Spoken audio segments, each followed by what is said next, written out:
Steph, we had a client call us 9 days ago. They were currently on the market with an estate agent and they weren't too happy. So they called us. You went to go and see the client. I think 3 days later, you had the properties photographed and on the market. And 7 days later, you've sold one of them substantially over marketing price after 19 inquiries in 7 days, 16 viewings. I want to ask you why only 16 viewings and 19 inquiries in a minute, and 4 offers. Those were competing offers, and you just achieved them a cracking price. What did you do differently to the estate agent that had it on the market for 37 days and not a sausage? Firstly, we looked at the price because they were, I believe, too toppy on the price, first and foremost, but also they were trying to achieve a figure that was below their asking price by marketing high and thinking they'll take an offer. And I went in and said, that's not how we do it. We need to price to entice. We need to start lower and we'll generate the interest and then we'll have competing offers, which is exactly what happened. So we reduced it by 25,000, which was just to bring it down to the next price point on Rightmove and Zoopla and on the market. And we then launched, as you say, and we were just inundated with inquiries. And obviously that led to trying to book people in quite quickly and creating that buzz as well. So having people back to back every 15 minutes so that they could see other interest, see other people around, and know that we weren't just saying that we've got interest, we were actually proving it. So by doing that, we obviously, like I say, generated loads of interest and then obviously led to getting 4 offers and could then go down the route of best and final offers, which always gets the best price that the seller can possibly achieve from those people. Yeah, that's important as well, because I love, some estate agents' approach is to play a game of tennis with 4 people. I'm massively against that. I know you agree.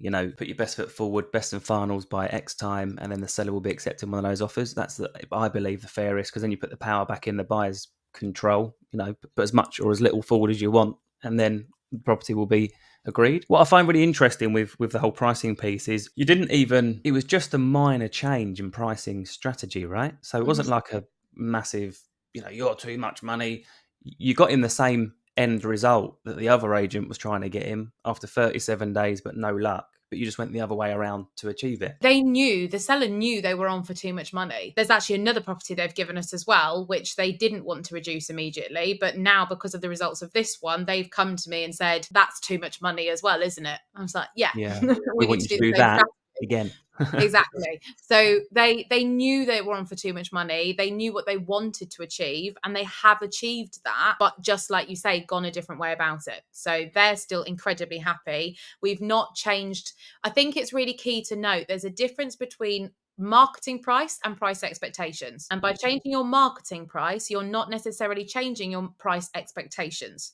And that's the key thing. If the seller had said to me they wanted to get 375, which was their previous asking price, I would not have told them to reduce it. I'd have turned around to them and said, I do think that's too expensive for what you've got, but I wouldn't have told them to reduce because I didn't think we'd get to that figure from the new strategy. But knowing what they wanted, I knew we could do it a different way. And the incredible thing with that strategy is, we're big fans of price low, sell high, rather than price high, sell low. And you can only do that with a huge amount of trust in your agent, because unfortunately our industry hasn't got the best reputation with being the most upfront and honest people. But luckily we get so much from recommendation, people do take our advice. But the byproduct and the buy benefit of that, one is time, obviously. 37 days they're on the market, move to you, 7 days, under offer. But the crucial thing is that they get the choice of buyer as well. So what would have happened if they had stayed with that person? They might have been in the market for another 37 days and they might have got an offer, but they would have got an offer. And that offer might have been in a horrible chain. This property's empty, right? There's no onward chain. So clearly they're going to ideally want a chain-free buyer. But when you're sitting there hoping, and hope isn't a strategy, that someone comes along and offers on my house so I can accept it, you need also the flexibility. And am I right in saying that you didn't even accept the highest offer out of the 4 offers? No, we've not. We've accepted what I would call the best buyers, as you've said. It's somebody who's got the most straightforward situation as in terms of their position. They're first time buyers. They've got the most straightforward mortgage potential. They've got the better deposit. So we look into all the different aspects of it. It's not even just, oh, they're first time buyers. It goes into even more detail than that, because sometimes you end up in situations which are great where you end up with maybe 4 first time buyers, which is lovely. And actually, in this case, to be fair, bar one, they were all first time buyers. So you then do have to dig into the data further to kind of Yeah. really work out who the best one is beyond that point. So the point there is, it's about selecting the best buyer for the seller's situation. And there'll be situations, I know I've had it in the past, where maybe a client's getting repossessed and they couldn't not afford to take the risk on the higher offer if it's being offered. But in this situation, they wanted ideally a quick transaction, and you've absolutely nailed it. So great work on that.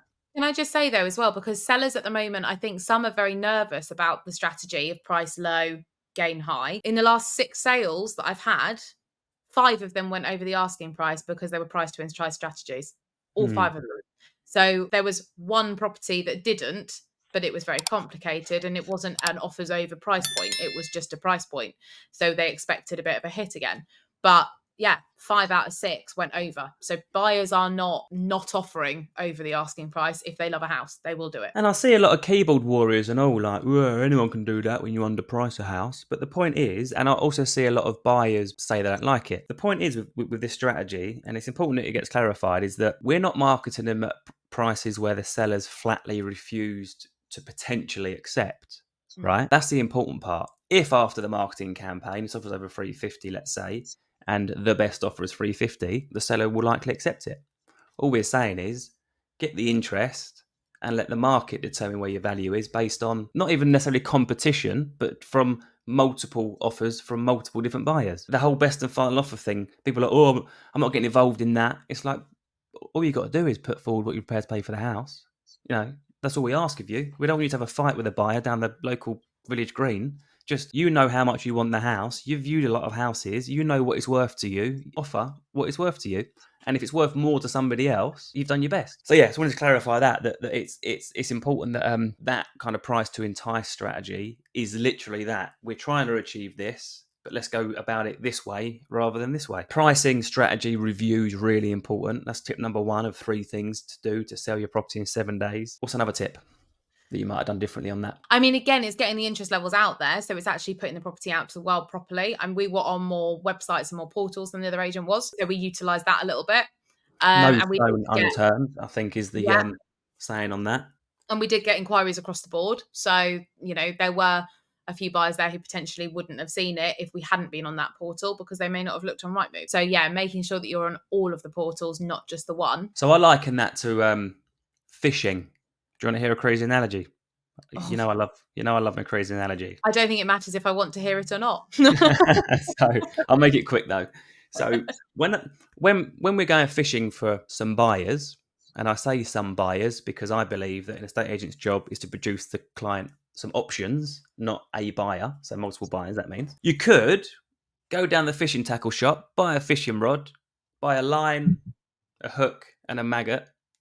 Did I use maggot steel fishing? Anyway, fire it into the sea and sit there and wait for a fish to come along and take it. That's like being on Zoopla or website like that, yeah? What we do and we're passionate about is we throw a massive, great big net and then we scoop up all the fishes in the area. Do you like that analogy? I love it.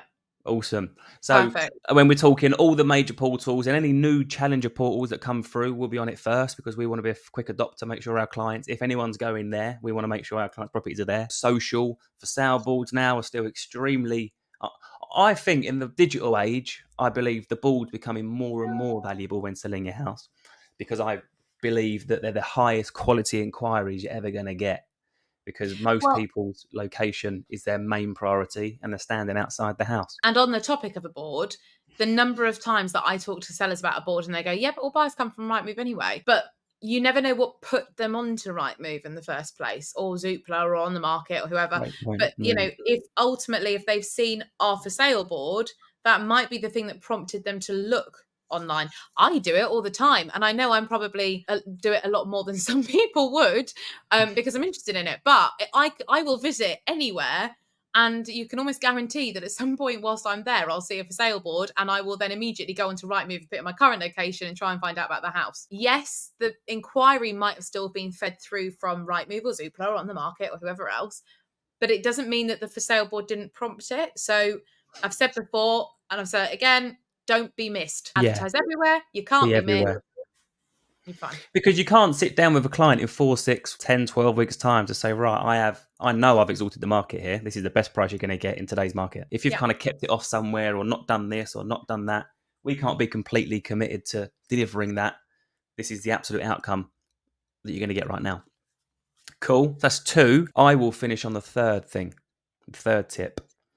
And the most important thing, that the seller chose and moved to a proper, really good estate agent.